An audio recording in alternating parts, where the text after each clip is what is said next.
కోరుట్ల నకిలీ విలేకరులకు చలామణి అవుతూ అక్రమ వసూళ్లకు పాల్పడుతున్న ఇద్దరిని అరెస్టు చేసినట్లు మెట్పల్లి సీఐ నిరంజన్ రెడ్డి తెలిపారు. మల్లాపూర్ మండలం సాతారం గ్రామానికి చెందిన చౌడారపు వెంకటరమణ అనే వ్యక్తి కిరాణా షాపు నిర్వహిస్తున్నాడు.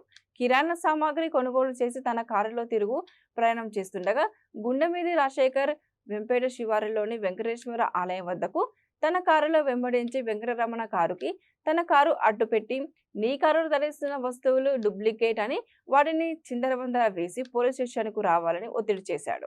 మరో నకిలీ విలేకరులకు ఫోన్ చేయగా రామగిరి కార్తీక్ అనే మరో నకిలీ విలేకరి ₹10,000 డిమాండ్ చేయడమే కాక ఫోన్ లాక్కొని 6,000 ఫోన్ పే ద్వారా పంపించుకున్నాడు.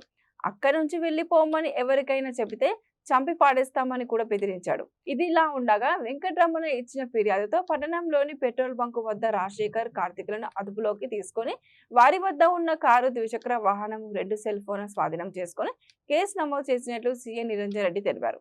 వ్యాపారవేత్తలు అప్రమత్తంగా ఉండాలని, ఏదైనా నేరం జరిగితే వెంటనే పోలీసులకు సమాచారం ఇవ్వాలని కోరారు.